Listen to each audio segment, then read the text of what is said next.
It was a calm night at the pub. It was storming outside, but inside people were happy to nurse their drinks and chat amongst themselves.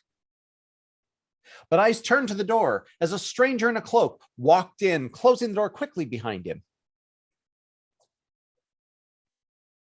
He stood there for a moment, allowing the water to fall off, and then went to the fire, placing his cloak and his hat there to dry.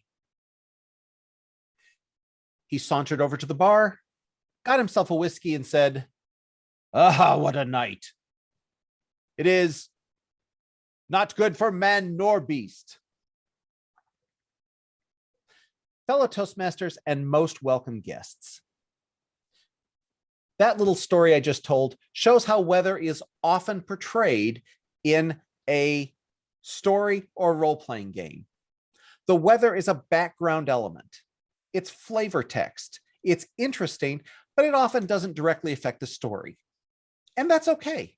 And sometimes it does have a small effect. Maybe the weather drove the man in, and that man is going to be the next plot hook.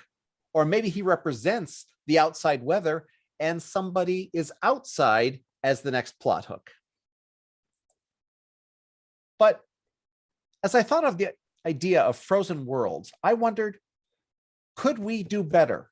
Could we sometimes make the weather a core element of our stories and not just background? I want to assure you that this was inspired by frozen worlds, not by spending 4 hours digging my 500-foot driveway out from 8 inches of snow yesterday. But how do we make the weather more interesting? And we can do it with 3 things. First, we have to make the weather a character in the narrative, not a detail, but a full-fledged character. We need to make that environmental character interact with the players and give the players an opportunity to interact directly with the environment. And at some point, the players must come to some resolution with the environment. For this story, for this talk, I will be using the story Jack London's To Build a Fire. To Build a Fire begins on the Chilkoot Trail out of Skagway, Alaska, which is shown behind me. I was there a few years ago. Even in the summer, it's terrifying. The path sometimes is a foot wide, and I can't imagine what it would be like if it were winter. But Jack London did, and he told a great story. So how was weather a character in this story? In this 15-page story, which you can get online, by the way, and I strongly recommend, the weather is in every line of the story. Sometimes it's in the descriptions. Sometimes it's in how the character perceives the world around them. Sometimes it's in how people talk to the character. At one point, the character spits. If it was 50 below, it would have frozen when it hit the ground.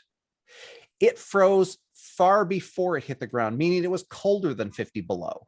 You find out later it was 75 below. The man was told, don't go alone, it's dangerous. And certainly don't go out if it's below 50 below at all. He knew better. He didn't have equipment. He didn't have a balaclava to keep his face warm. He apportioned himself one sandwich for his 12-hour drive to meet his friends. As he walked, he could hear the cracks of ice.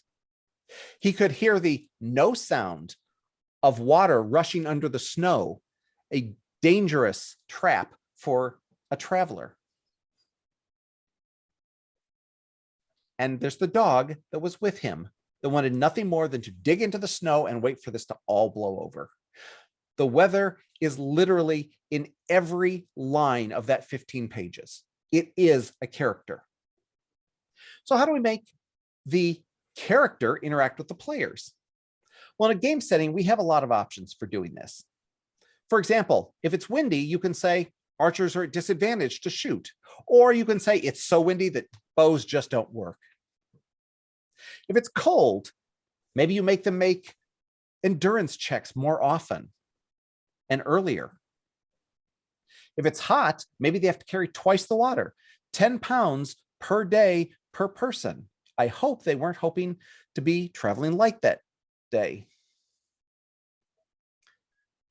But if the weather and the environment is ubiquitous, if it's around them constantly, you can do better. For example, if it's that cold, anything that is remotely water could freeze into absolute sheet ice. Now you have the opportunity for them to fall. Bonus dex checks. The trail they're on could be blown over. If it's only that big, it doesn't take much snow to completely cover the trail and make them completely lost. And of course, there's the underground rivers that they could fall in, and at 75 below, that can be fatal. Many opportunities to make this weather something that they are constantly interacting with. But finally, the players must come to a resolution with that environment. In a role-playing game, that usually means that they learn the tricks, they get some better equipment, they get past it, whatever.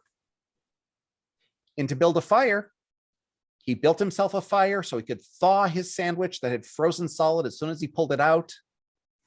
He tried to warm himself, and then the snow from the tree above him fell on his fire, condemning him to death. That was his resolution with the environment.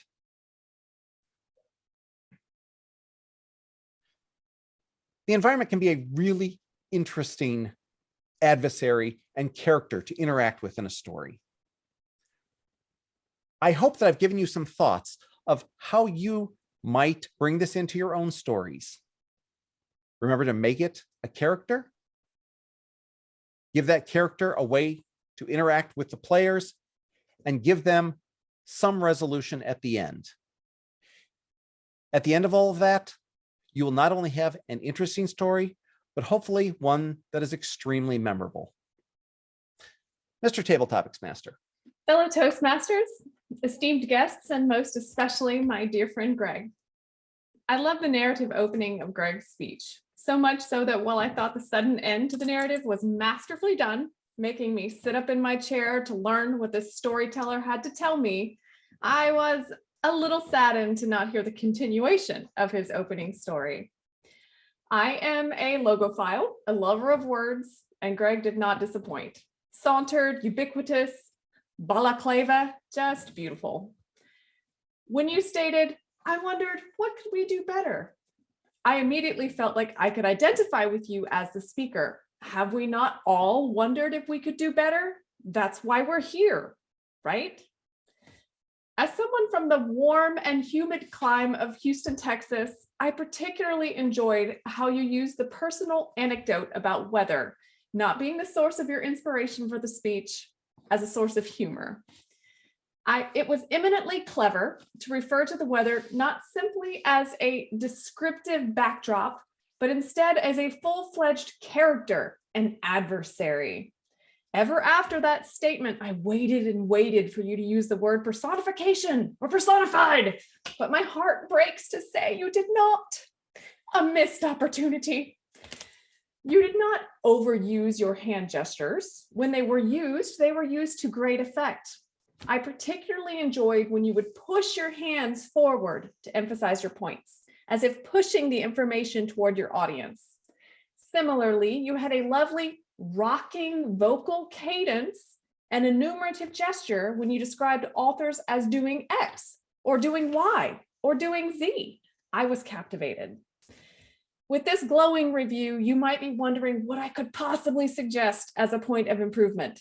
Greg, I want to see more of you. I want you to try to rearrange your workspace so that you're sitting 6 to 12 inches further away from the camera so that I can see the top of your midsection. This will give you more room to gesture effectively, It will also de-emphasize the sometimes unavoidable glare on your eyeglasses. Along the same lines, I want you to look at the camera more often and for longer. If you refer to notes, consider placing them closer to where your camera is positioned. Now, I know that one of the areas you wanted me to focus on was the inclusion of details. Your descriptions of weather and its effects on characters was splendid. You are a gifted storyteller with no shortage of adjectives and adverbs. I always enjoy reading your written work, and the only thing more delightful is to listen to your words spoken aloud with your natural charisma. Thank you for giving me this opportunity to provide you an evaluation this evening. I look forward to your next speech.